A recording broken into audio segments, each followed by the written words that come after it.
The amateur athlete, the student who played for the love of the game. That was the old ideal. Here's a glimpse of the new reality. At the University of Utah, a couple of organizations have just offered each scholarship member of the football team a new pickup truck. On the future of college sports, former Secretary of State Condoleezza Rice and former quarterback of the Colts and quarterback of the Stanford University football team, where he played right here, Andrew Luck, on Uncommon Knowledge now.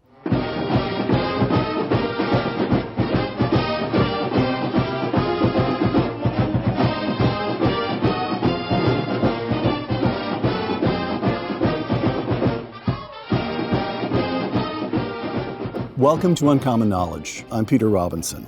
There are two Condoleezza Rices. One is a scholar's scholar and a diplomat's diplomat. The other, an athlete and sports fan who was a competitive figure skater as a girl and is now a member of the ownership group of the Denver Broncos. This past year, the second Condoleezza Rice, now director of the Hoover Institution, served as special advisor on athletics to the president of Stanford. We'll be coming back to that. Just as there are two Condi Rices, there are two Andrew Lucks. One is, of course, Andrew Luck, the star quarterback. He broke record after record here at Stanford. Then in 2012, he went to the Indianapolis Colts as the top draft pick in the entire NFL. I find that more impressive than a Nobel Prize, so I'm going to say it again. This man in 2012 was the top draft pick in the entire NFL. With the first pick in the 2012 NFL Draft, the Indianapolis Colts select Andrew Luck, quarterback, Stanford. He remained with the Colts for 7 years. The other Andrew Luck, the brainiac. As an undergrad here at Stanford, Mr. Luck majored in architectural design. Now he has returned to Stanford to earn a graduate degree in education. Condi, Andrew, thank you for joining us. Well, actually, this is in a way your home. So thanks for inviting us in. Great to be with you, Peter. Absolutely. Nice to make me feel comfortable in a place like this. Condoleezza Rice in 2018, quote, "The collegiate model, that is the old model of the student athlete, the collegiate model is worth defending. The athlete is engaging in an activity that is going to give a lifetime of value in the form of a college degree," close quote. The college degree should be enough. We're going to come to all the changes that have taken place since you said that in 2012.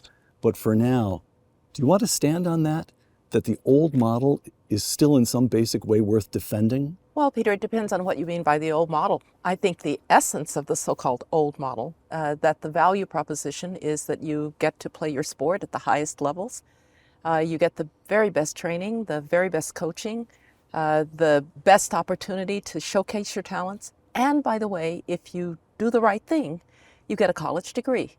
And we know that a college degree is worth $1 million over your lifetime in earnings. So that's the value proposition. I'll just say one other thing. I did a commission for the NCAA on men's basketball. And 59% of D1 players think they're going to the NBA. The right number is 1.5%. You need a plan B. It's called a college degree. All right. Andrew, you played here at Stanford as a student athlete under the old rules. But you packed these stands, you took this university to the Orange Bowl and the Fiesta Bowl, and it is safe to say that you contributed to millions in television revenues. Should you have been paid? That's a great question, and I think that's a question that a lot of folks are trying to answer right now. And on the heels of what Dr. Rice just said, I think there are so many aspects of the old amateur college athletics model that ring true and speak to the values that I certainly feel, and maybe how I grew up and the importance of getting an education and realizing, I had the privilege of growing up in a home where my father was a professional quarterback, but right. that ended way before I was born, and he had a 5-year career. So I think I knew that professional sports, if I was good enough to make it, and if the stars aligned, was going to be a brief, intense existence in my broader life. Okay. Should I have been paid? I think it would have been nice. Why not? Okay. It would have been nice. Fair answer. We can work with that. Hold that thought. Yeah. All right. So let me go into the revolution in college sports in recent years, this will take a moment or two to set up, but let's just establish the background here. It comes down to one word: money. D1 athletics generated $15.8 billion in revenues in 2019, which is the last year before the pandemic. And it's not just staggering sums of money, it's the concentration of that money. One sport, football, accounted for, as best I can tell, a little more than half of that vast income. And even among football teams, if you look at the Football Bowl subdivision, the FBS, which are the biggest revenue teams, of the 130 teams in the FBS, only 25 showed a net income, so to speak. The other 105 teams lost money. Gigantic sums of money, tightly concentrated.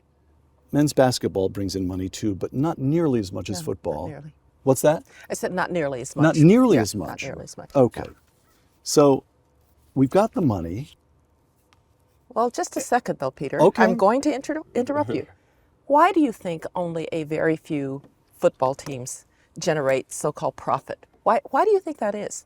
It's because if you are a university like Stanford, we play 36 sports. 36.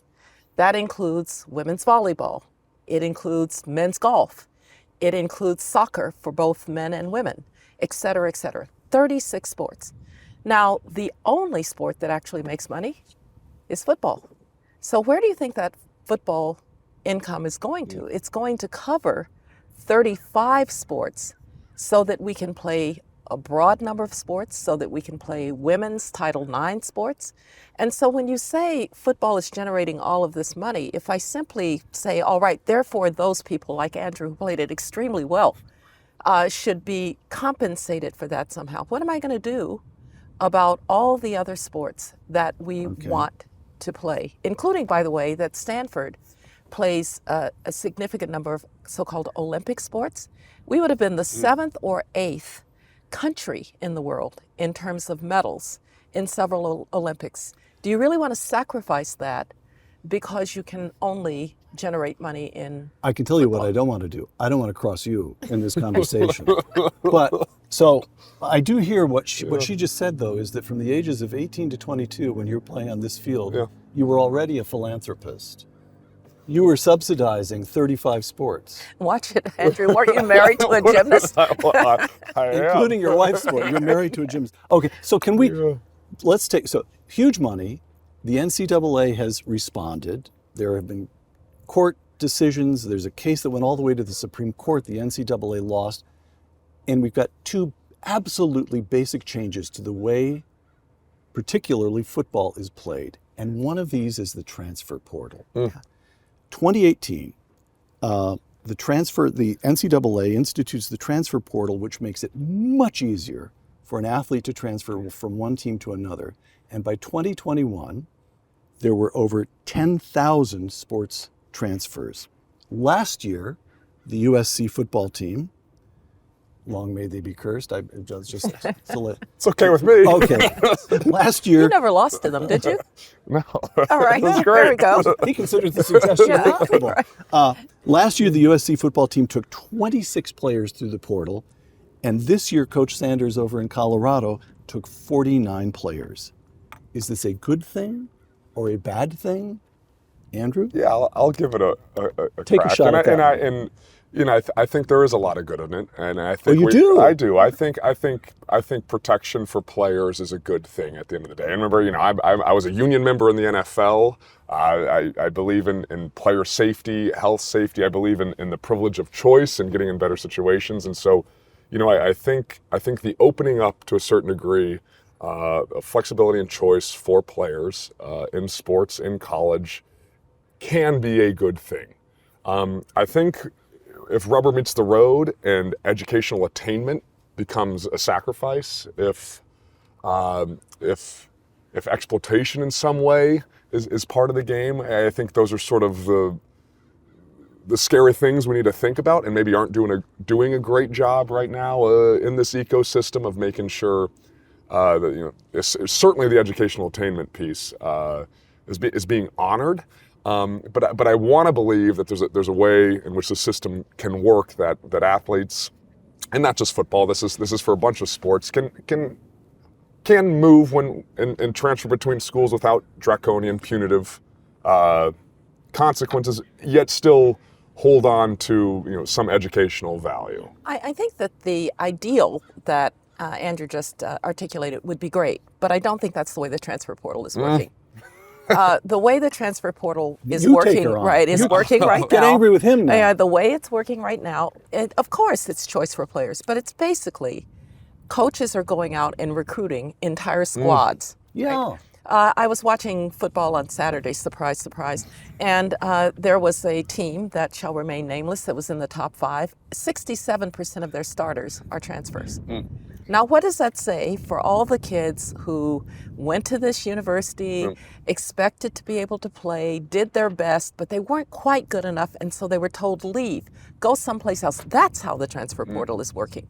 That's what's happening, and that isn't really choice for the players. It might be choice for the very elite.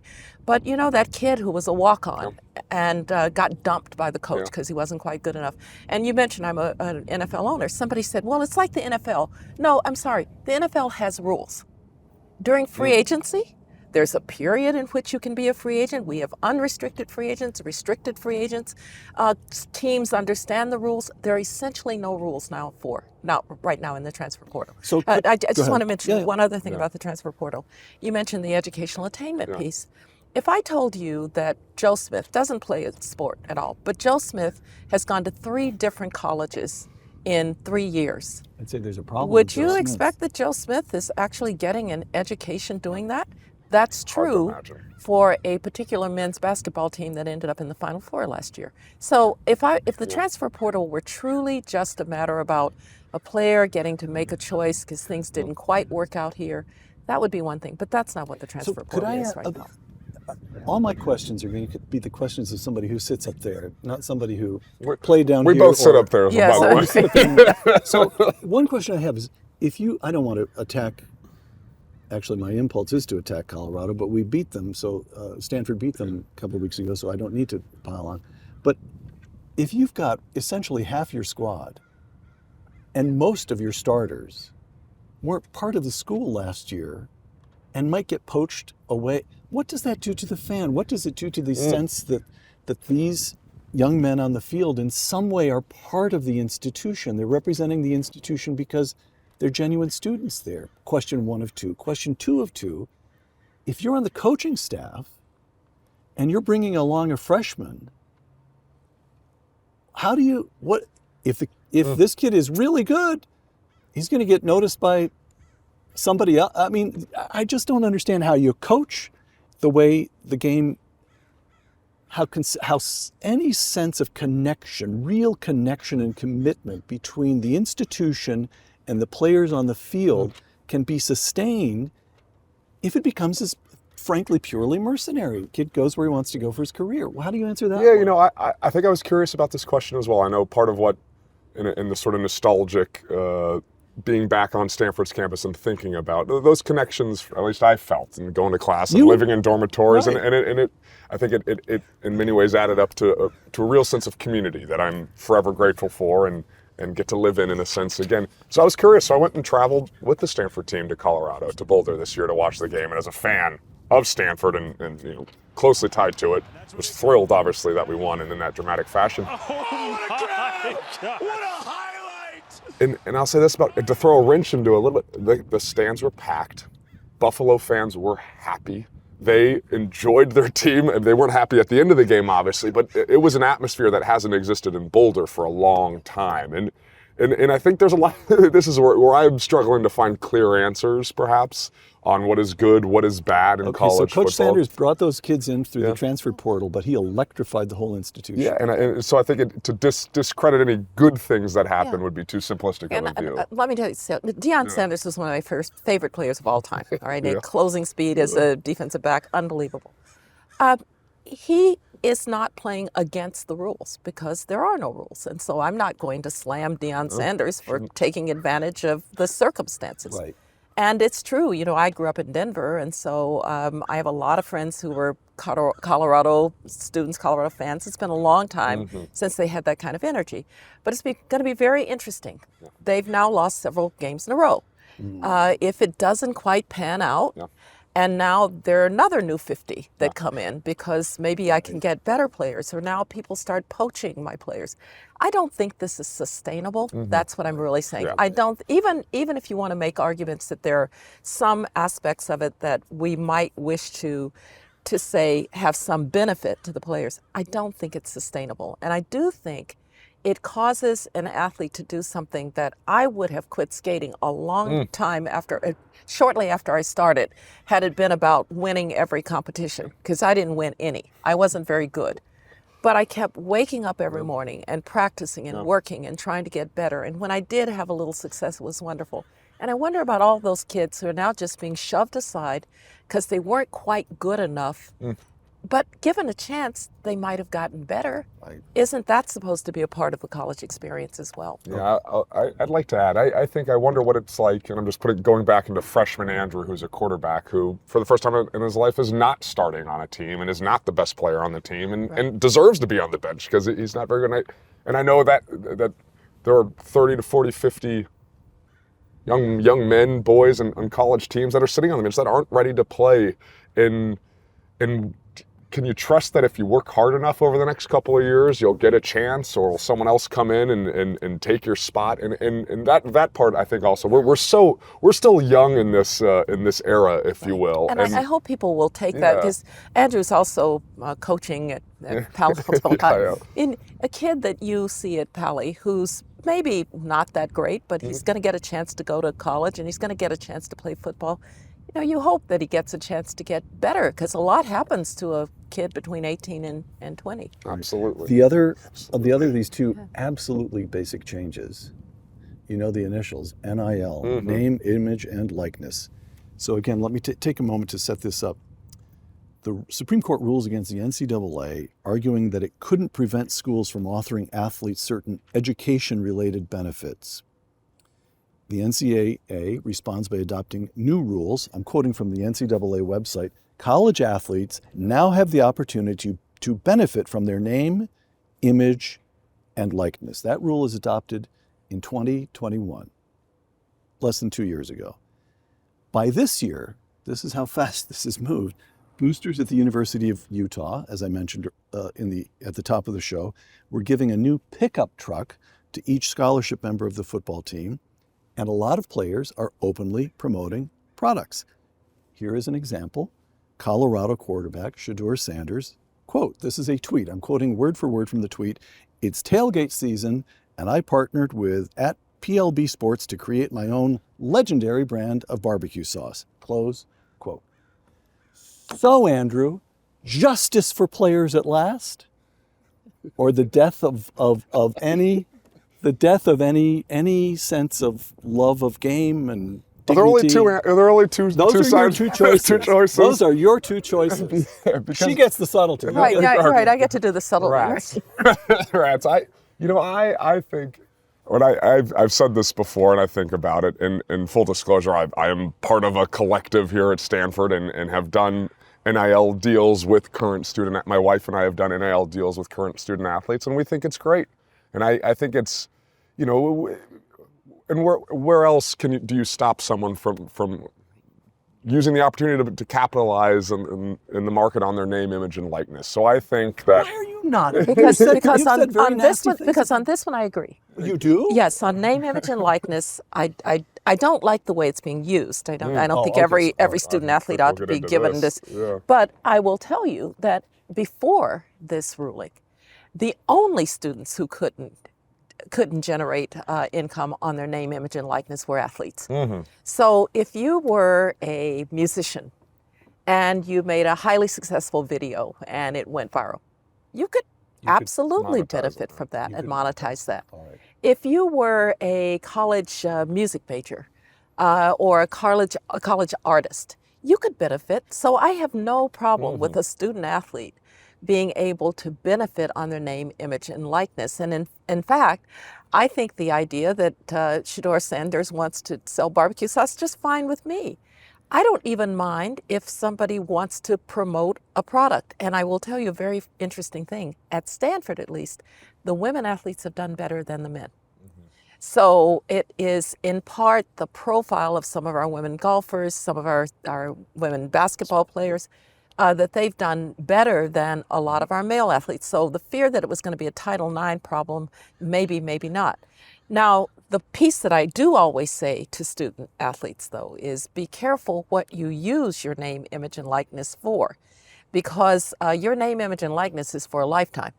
So if you're not probably going to be embarrassed because you've sold barbecue sauce, but there could be things that you use your name, image, and likeness for that when you're 35, you're going to be sorry that you did. And so I think we do owe our student athletes advising and some counsel about how to use this opportunity.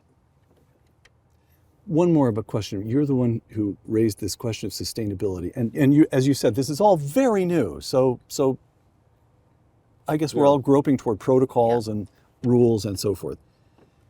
You served as provost of this university.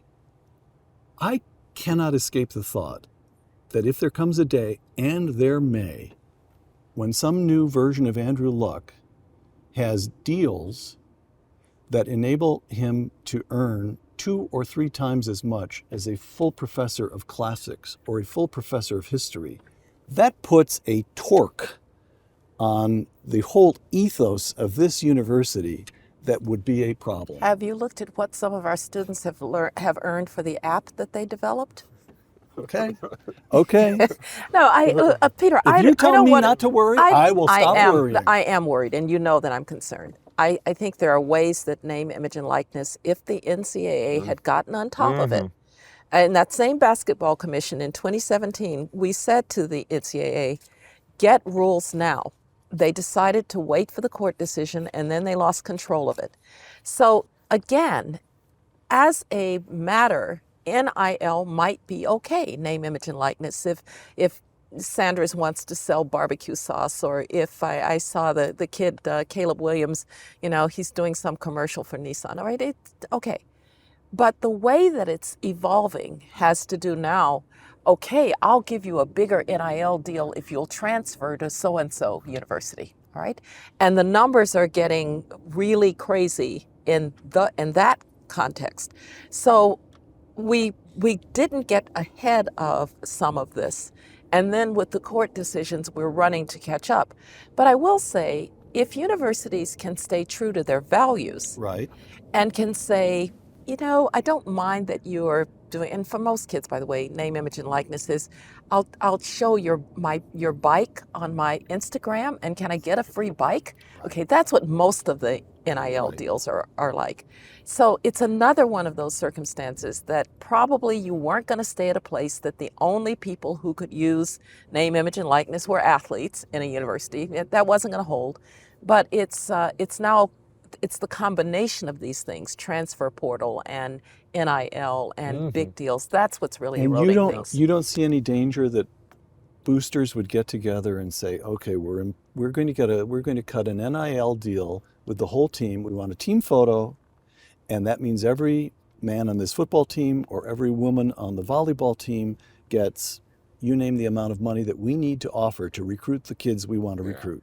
That's why did you go with to recruit? That's yes. Well, I think this is some of the guardrails that Dr. Rice is also, or the lack of guardrails around that in pay for play, in essence, sort of is existing in college right now, and I think it's murky about what it looks like, but collectives can pay, and and your view is we should learn to live with it, or your view is I think because of the transfer rules and NIL rules and some other things, and a lack of guardrails and a lack perhaps of an oversight body like the NCAA stepping in and saying, hey, this is okay, this is not okay, that we're living in a bit of the Wild West.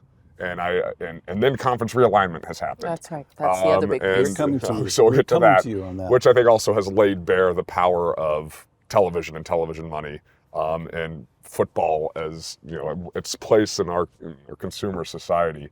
So I think Yeah, it's the Wild West still, I think, and I'm not sure where we are.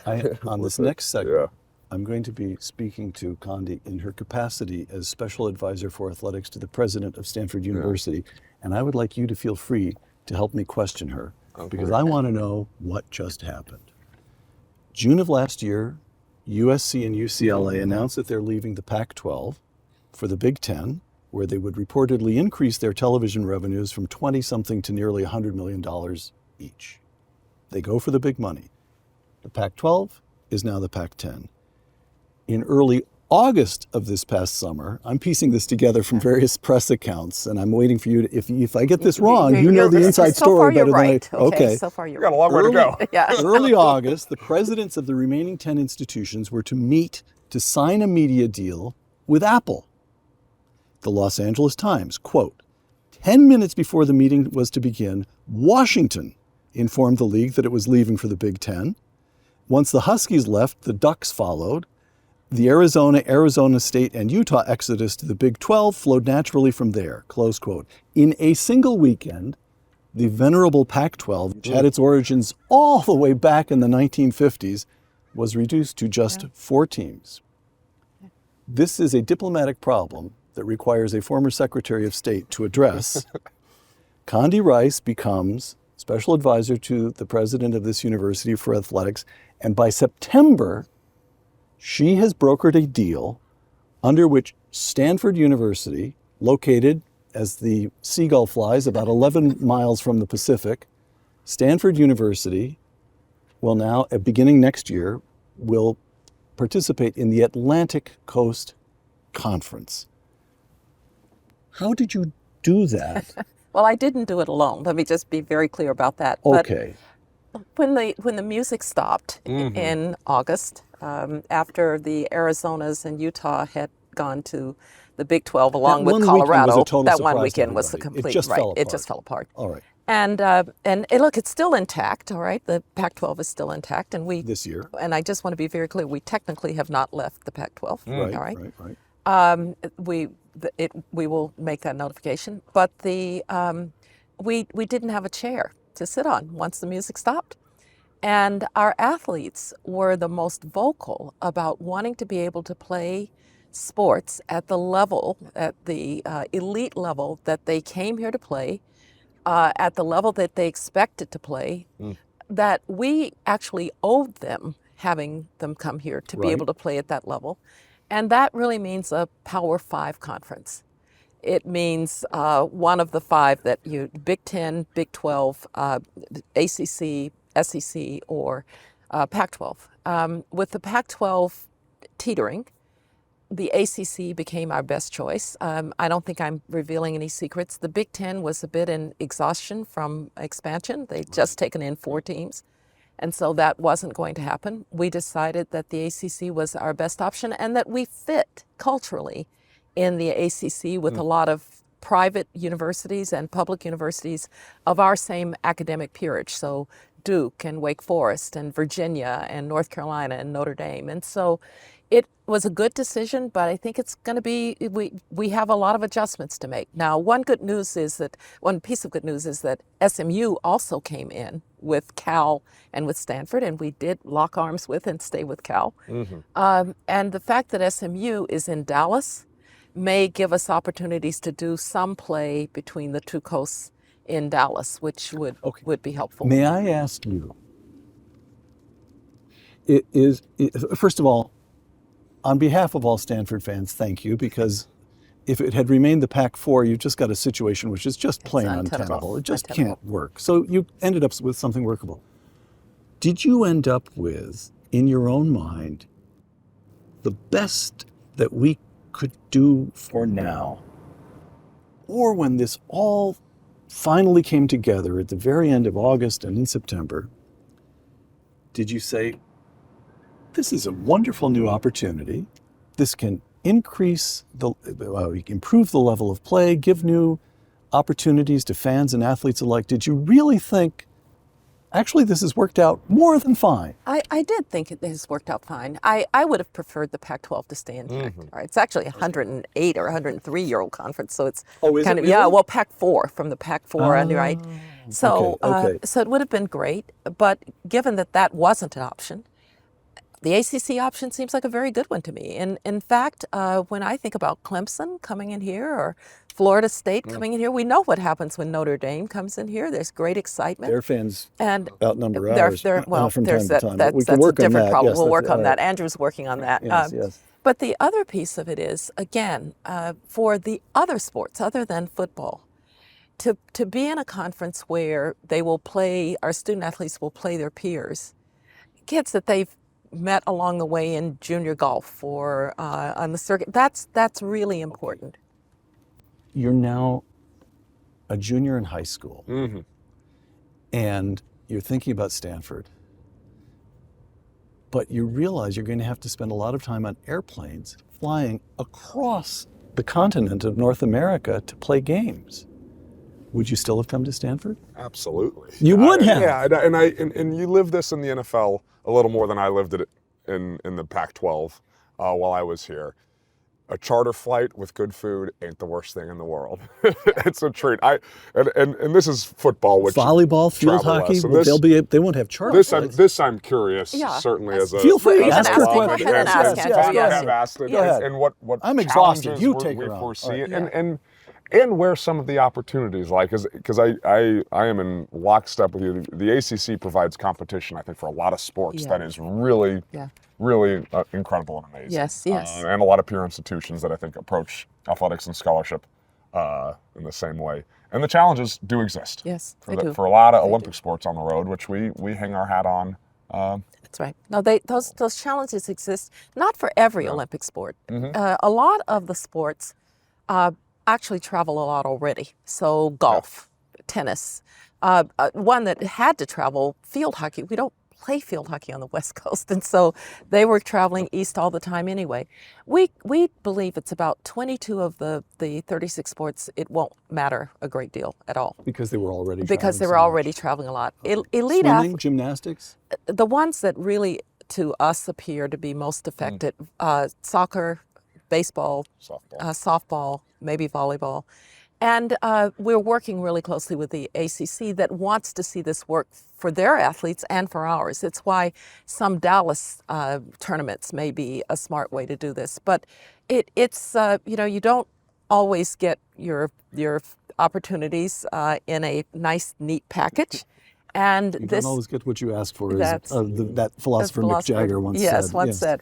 But I think we can work it out for our students. We'll do everything we can. And the main thing is to make sure that academically they can continue to perform. I will say this is just a little funny.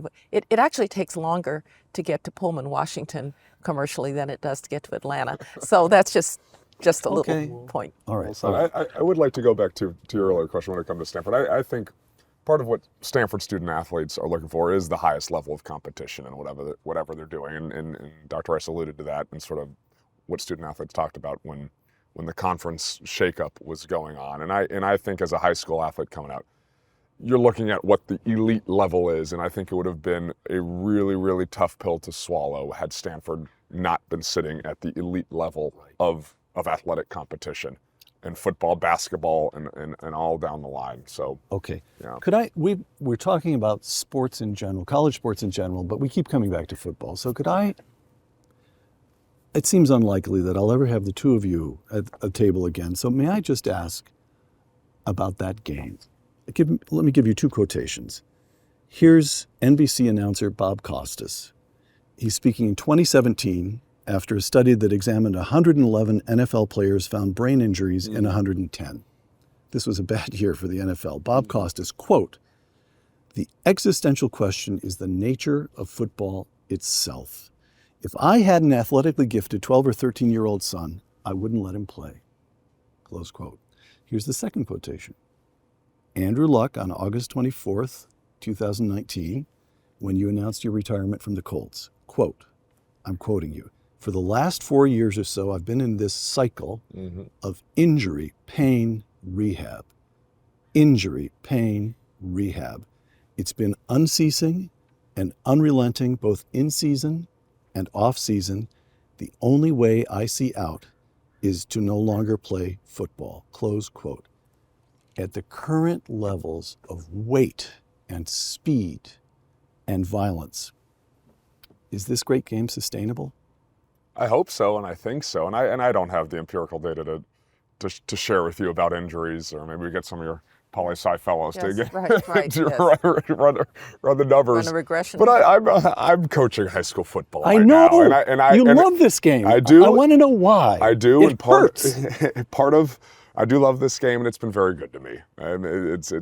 It's given me a life in many ways that I could never have imagined. It's incredible. And I think part of the responsibility now being out of the game is to try and come back and help the game evolve and continue to grow into a safer. I think you've seen rule changes that are safer. I think tackling needs to continue to progress to be a safer action in the sport. I think we need to use technology to help make the game safer. I think this game is too important to America for it to go anywhere. Why is it important to the country? Because Saturdays people get together all over this place and watch it, and on Sundays they get together and watch their teams, and I might be out of my lane here, but it seems like one of the things that does bind us together across differences. It does, and I will say this: there aren't too many things. We have less and less. There are not too many things where you will go to a game and you'll have the CEO and the shop steward in the same stuff. Their 49er stuff or their Colt stuff. And a Republican and a Democrat. And all they care about at that moment is how their team plays. But let me just say something about this. Look, we're working really, NFL's worked very hard on safety. NCAA's worked very hard on safety. There are panels with neurologists, the leading neuroscientists about what can we do. But let me just say one thing, Peter. I think we can absolutely try to make the game safer and safer and safer. To a certain extent, sports isn't so safe, right? This is not the only sport in which you get concussions. I had two as a figure skater. Because if you bang your head on the ice, you're likely to get a concussion. Right. I have in my back pitched vertebrae from figure skating, right? So the fact is, athletics is not natural to the body, but with better training, with better rules, I think we can diminish some of the impacts. Technology is the way out here? No, not Helmet just technology, study by, I think for the first time we really have, over the last several years, had neurologists and people who understand the brain and what's happening in this. And if you watch now, if somebody even looks like a hint of concussion in the NFL or in the NCAA, they're off the field just like this. There was a golfing friend of mine, a professional golfer who's a friend of mine, who got hit with a golf ball, and the PGA wasn't as quick to get into a protocol because they hadn't thought about it. So a lot of this will, I hope, evolve into better and better rules. Why do you love the game? I want to know. Before these cameras started rolling, yes, you talked about you own a piece of the Broncos, so I can understand that yesterday was a good day for you. It was a really good day. But you said you also watched some college. You spent the whole weekend watching football. I did watch the whole. I did. Why? Right. Because my dad was a football coach when I was born, and I was supposed to be his all-American linebacker, and I'm an only child girl. And so my happiest moments in my entire life were watching football with my dad. It was music with my mom, who never picked up a baseball bat or a ball of bat of any kind. And my dad, with him, it was sports. And Andrew knows this. My dad wanted me to know the X's and O's. So I'm 7 years old. Condoleezza, what is that? Daddy, that's a trap block. I just love the sport. But I think what I love about it is it's actually a very strategic game. It's a chess match. You're moving the pieces around, and it is a sport that really requires the ultimate in concentration, in physicality, all in one package. I just can't help it, but I do love it. So we have here an athlete who's also a brainiac and a former Secretary of State saying, this game enhances life. It does. Is that right? It does. You're going to insist on that. Well, it's not as much pain as you would. It's not for everybody. All right, it's not for everybody. And I will say one thing about Andrew's leaving early.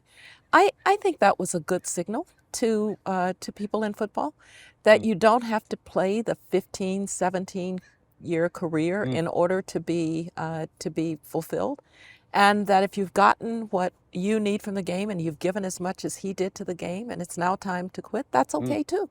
Okay. I watched. Thank you for saying that, Dr. Rice. I appreciate it. And I also, I watched games this past week, and I saw Brock Purdy self-reported a concussion after a flight home from which when I was playing, which was not that long ago, would not have happened. And I know before I was playing that wouldn't have happened. So I do think there has been a culture shift in how players are sharing their vulnerabilities about health and taking their health seriously, which seeing or at least reading the news and watching a star quarterback in this league self-report a concussion after after a game is a really positive step in a direction that made me think, oh gosh, this we're on a path, and I think it's in a positive direction. Okay. So as I think about it, and I don't think about it as much as the two of you or at the depth that the two of you think about it. So I'll just trot out a couple of ideas here. If we think about what college sports should look like, and we've already agreed that we're groping toward protocols and rules, I think there are a couple of basic choices to make here. One model, Condi and I've talked about this before, and just watch her face when I say this. One model is the Ivy League model. Look, don't say anything. Hold on. I'm not, because I don't want to criticize the Ivy League. Okay. So here's the point. I'll address this one to you then. Yeah. When the Ivy League is formed back in 1954, the league explicitly made a trade-off between sports and academics. And it said, we are not going to sacrifice our academics, so we're going to live with a more modest sports program. Like those incredible hockey teams like Cornell. You see, she just can't stop. I really, so perhaps the Ivy League doesn't quite live up to its own ideal, but the ideal here is relax, everybody. That we don't need a Power Five. There are 5,000 colleges and universities in this country, and we don't have to have the games dominated by the top 25. Let's just go back to the really old-fashioned ideal of genuine student athletes. Nobody gets paid. All the kids are there to take exams and graduate after 4 years. What do you think of that? I think there's a place for it, and I think it exists, but I think there's, I don't think that model as a general thing is what we want. So neither one of you is buying this at all. Let me embarrass Andrew Luck. All right, go ahead. Were you valedictorian of your class in high school? Yeah, all right. Where is Andrew Luck going to go? Valedictorian of his class at one of the best high schools. Co-valedictorian. All right, co-valedictorian of one of the humble. Had you noticed one of the best schools in Texas, and elite athlete. So why can't there be a place where the valedictorian of the class and the elite athlete in one body gets to play? And that place has been Stanford. The thing that we've done very well here is we've believed in several excellences at Stanford. We've believed in excellence of research. We've believed in excellence of teaching. We've believed in excellence of clinical care. And we've believed in excellence of athletics with the highest academic standards. And so there need to be places like that for the Andrew Lucks. Are there enough to make up a whole conference? I think there are others. There are others, but maybe not quite to the extent that we demand both. But there are other places that uphold academics and athletics as well. Absolutely. So, I'm sorry, this is the one tendentious question I'm going to permit myself. You tied yourself into the shape of a pretzel for the entire month of August to pull off a deal with the ACC. Right.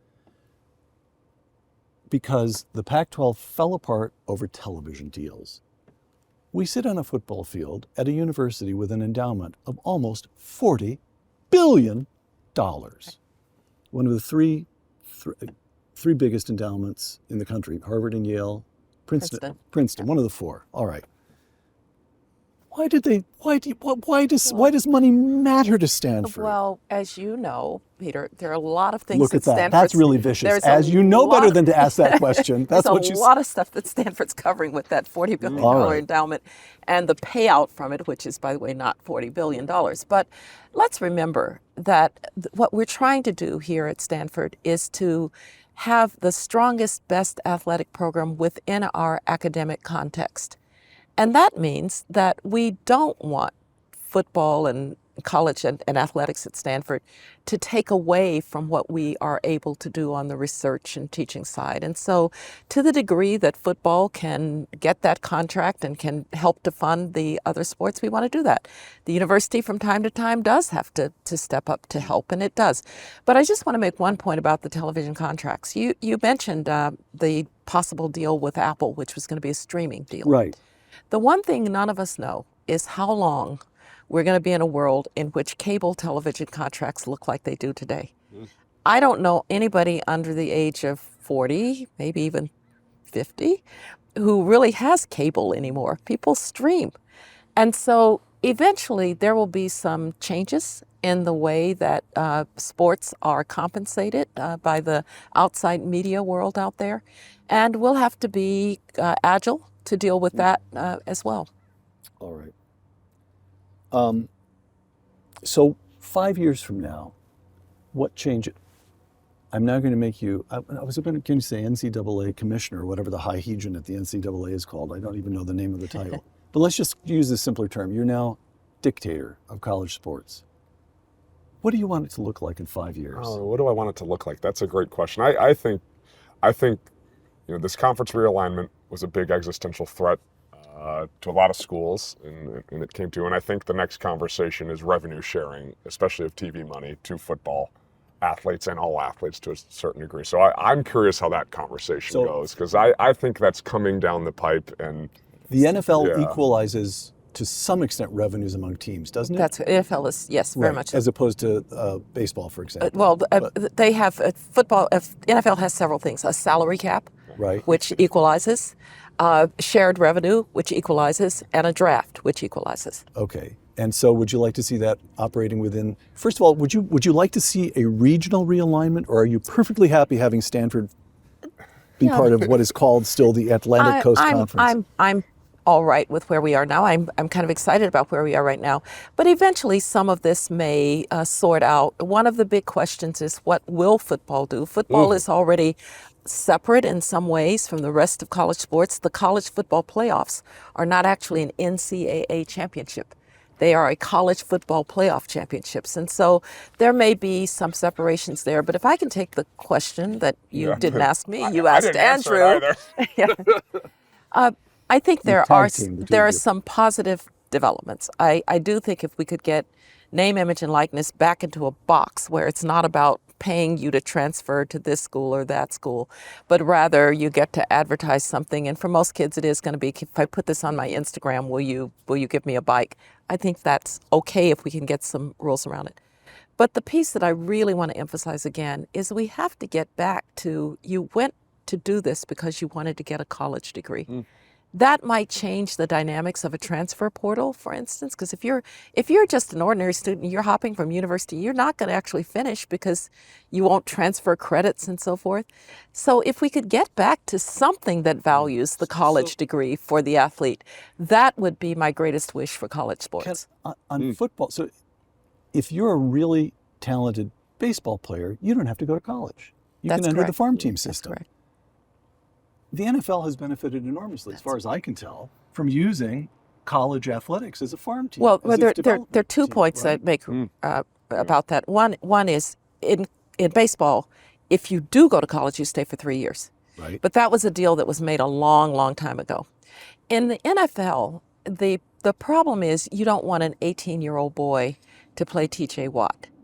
And so the 3 or so years in college matter for physical development as well. That's one reason that the NFL system works that way. She's an owner, you can rough her up if you want to. You're a player. You negotiated against the owners. Feel free. Feel free. You have one right here. This way, I think. Give her a piece of your mind right now. I think I only ever saw Adrian Peterson and thought, oh my gosh, that guy could probably have played in the NFL at age 18, or maybe Earl Campbell could have played at age 18. But most couldn't. Yeah, and personal experience was, I'm very glad, for the development opportunity in college. But I would like to have, particularly, and I'll tell you the sport that I think is most problematic in this regard is basketball. Because the so-called one and done is not really one and done. It's 7 months and then you're out once the tournament starts. And so the NBA needs a real minor league. They're starting to develop it a little bit with the G League, as they call it, or now the Gatorade League. But that would be a big help, because a kid who doesn't really want to go and get the degree shouldn't have to. Should be able to go and play sport. Absolutely. And I do want to go back. I keep thinking of NIL.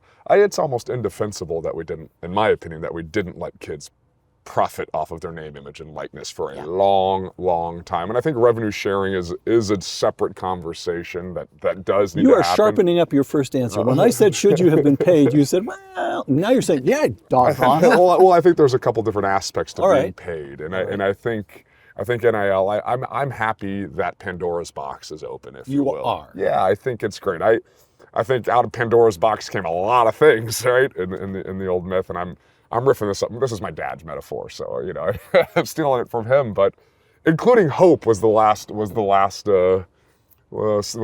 out of the box, and I do, and part of the problem of transfer and NIL at the same time is the inducement of kids. We'll pay you more if you go over here in recruiting, which I think at its core was not supposed to be that way. But I do think it's a good case that kids can make money off their name, image, and likeness. That just feels foundationally positive. Really, back in the old days, a sad thing, for instance, kids who were suspended or thrown out of football because they sold a jersey. Yeah. I mean, really? Right. Right. So both of you, NIL, transfer portal, my saying, wait a minute, what about the old ideals? And both of you are saying, if I'm summing you up correctly, there's work to be done. There are protocols that have to emerge. We have decisions to make. But fundamentally, we're in a good place. No. No? That's a bad summary, Peter, with all due respect. Okay.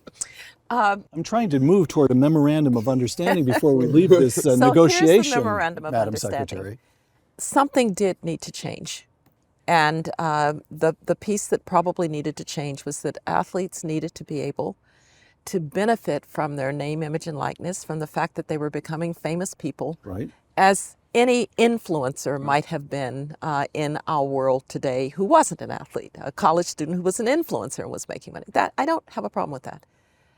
I think the transfer portal has been a disaster for college sports, because it has made it so that if you're not a very, very, very top player, you're not wanted.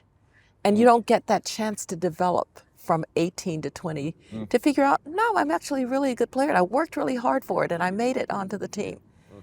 So while some good things came out of this, a lot of bad things came out of it too. And I think our goal has to be, as people who love these sports, who believe in the intercollegiate athletic model, who believe that places can exist where you have both academics and athletics, is to figure out a way, maybe not to put the genie back in the bottle, but that there are a few places like here that try to do it the right way. Does she sound a little bit like an owner to you? This transfer, letting these pesky players go where they want to play is a problem. Would you like to? You're good at stirring the pot, Peter. Is there any reply you care to make to No, that? I think. Or do you agree? Athlete choice, health and safety. I think we agree on a lot of things. Oh, now here. you're playing the diplomat. All right. I really think we do, and I think so few kids go professional, and then so few kids go professional and make substantial enough money to live life with the privilege to do whatever one sort of pleases. That I deeply believe in the value of education and what colleges and universities, and sort of and a degree and the network and what that can give a cadre of young people growing up, and I think college sports are just like the regional rivalries and the traditions and the connective tissue that it breeds is just so important that I'd hate to see us stray too far away from what is just sort of quirky and very American about college athletics. Like it's hard to explain. It's hard to explain to someone from another country. You got to bring them along, and okay. And then next thing we have to go down to Tuscaloosa because they do this, and then we're going to go up to Pullman because they do that.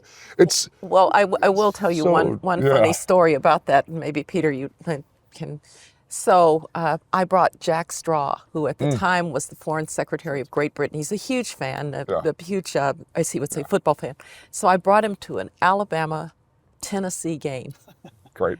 I said, I Not want an you to English theme, experience this. Yeah. So we went and we were asked to toss the coin at the beginning.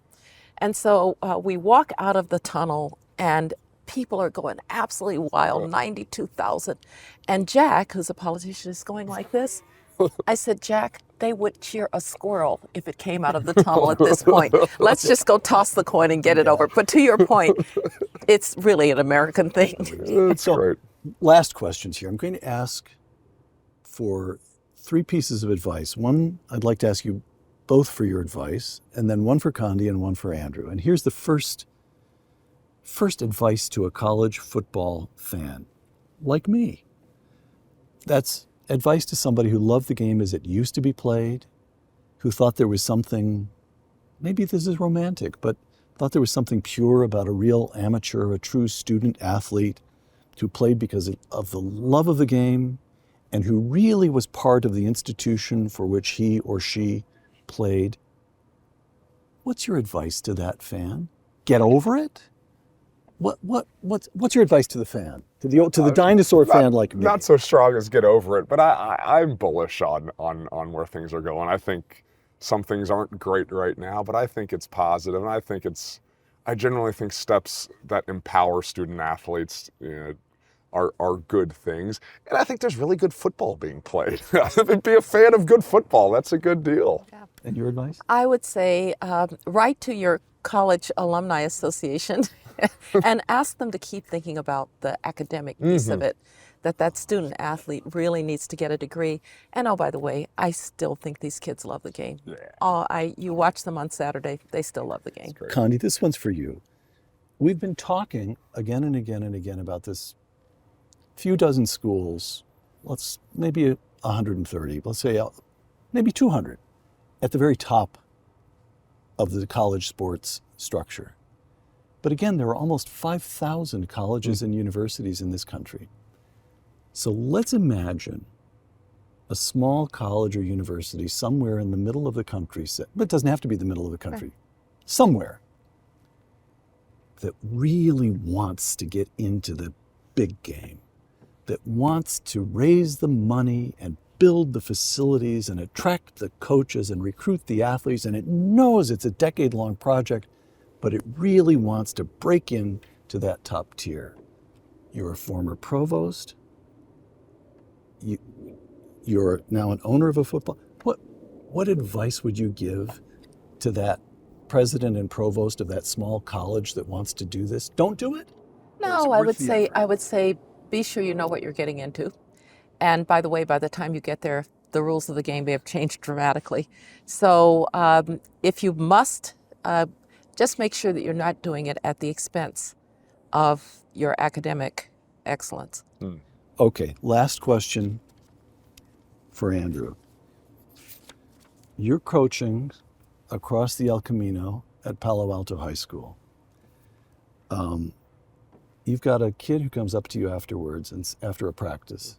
You're coaching freshmen, isn't that right? Okay. Yep. Who says, Coach Luck, I want to be like you. I want to do what you did.